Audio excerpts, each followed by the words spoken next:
Good morning, students. Today we'll be discussing Shakespeare's interesting play, that is The Merchant of Venice, Act 4, Scene 1. And we'll be discussing lines 212 till 240. But before starting this session, let's discuss the objectives first.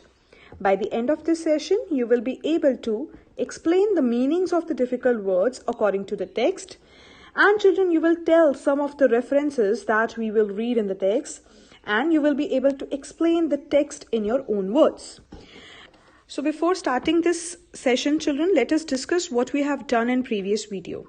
Children, you have read in previous video Portia's dialogue, where she is seen explaining the quality of mercy.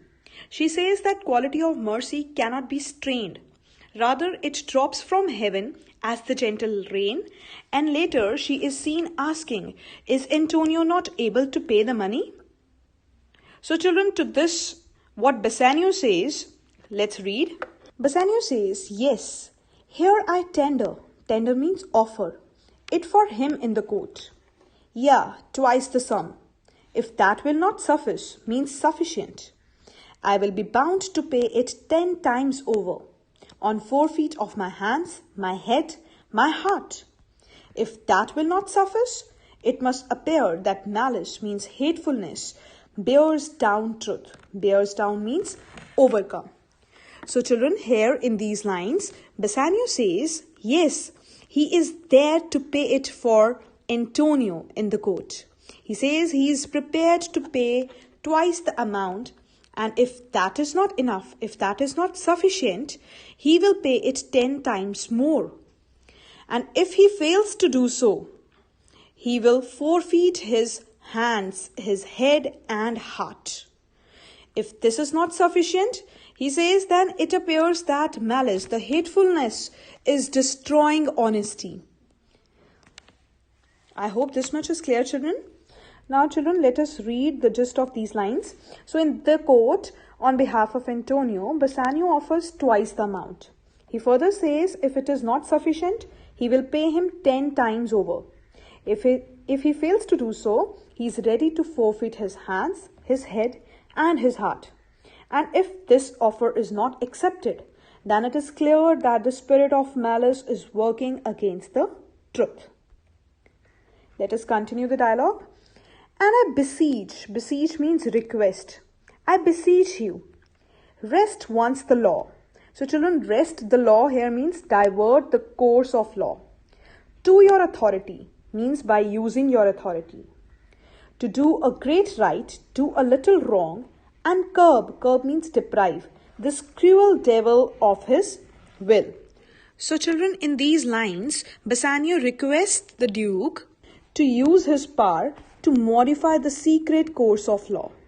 He requests him to do a greater justice by committing a small irregularity, by depriving this cruel devil of fulfilling his wish.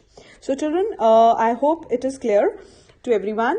So who is this cruel devil here? Cruel devil here refers to Shylock. Yes, correct. Now let us read the gist of these lines. So Bassanio requests Portia to use her power on this one occasion to change the strict course of law, to do a notable act of justice, commit this slight irregularity, and deprive this cruel devil of his desire. Now, let us read Portia's dialogue.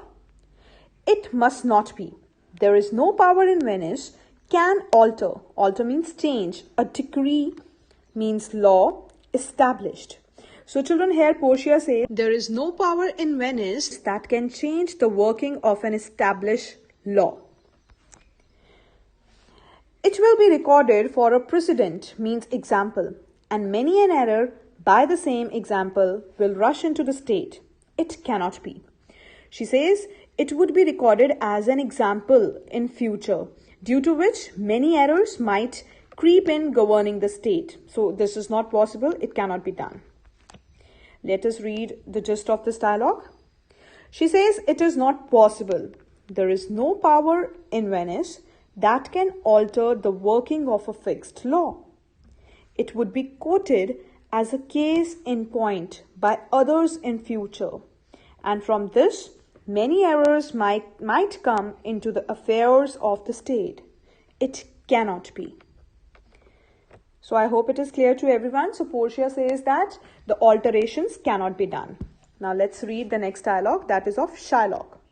What he says, "A Daniel, come to judgment. Yeah, a Daniel. O wise young judge, how I do honor thee." So children, in these lines, Shylock has used a reference of Daniel. Let us read the reference first of all. Daniel, one of the great Jewish characters of the Old Testament, was a man famed for wisdom and sound judgment.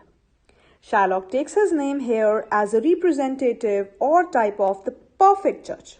So children, there was once a great Jewish character. So he was known for his wisdom. So here also Shylock uses this name in order to say that this lawyer is a wise judge. So he says, what does he say in this line? He says, "A Daniel has come to give the judgment." Yes, he is a second Daniel. Now children, let us read the gist of Shylock's dialogue.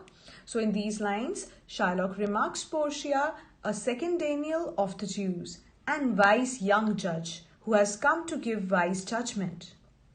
Let us proceed. Now Portia's dialogue. "I pray you," pray means request. "I pray you, let me look upon the bond." So children, in this line, Portia says she actually requests to let her see the bond. Shylock says, "Here it is, most reverend," means sacred, "doctor, here it is."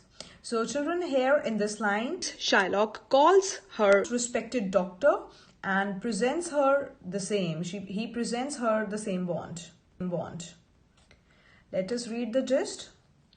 Portia says, "Let her see the agreement," and Shylock presents her the same by calling her the most worshipful doctor. Now again Portia's dialogue. "Shylock, there's thrice thy money offered thee." So in this line, Portia presents Shylock thrice the due amount offered to him.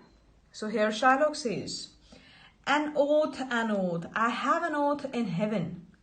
Shall I lay perjury," means breaking an oath, "upon my soul? No, not for Venice." So here children, in these lines, Shylock says that he has taken an oath before God. Will he commit the sin of breaking an oath? No, he says, no, not even for the sake of Venice.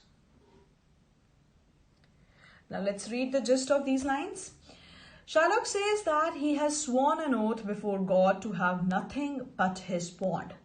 He asks if he'll commit the sin of breaking an oath, and then himself answers, no, not for the whole city of Venice. Let's read next Portia's dialogue. "Why, this bond is forfeit, and lawfully by this the Jew may claim a pound of flesh, to be by him cut off nearest the merchant's heart. Be merciful, take thrice thy money.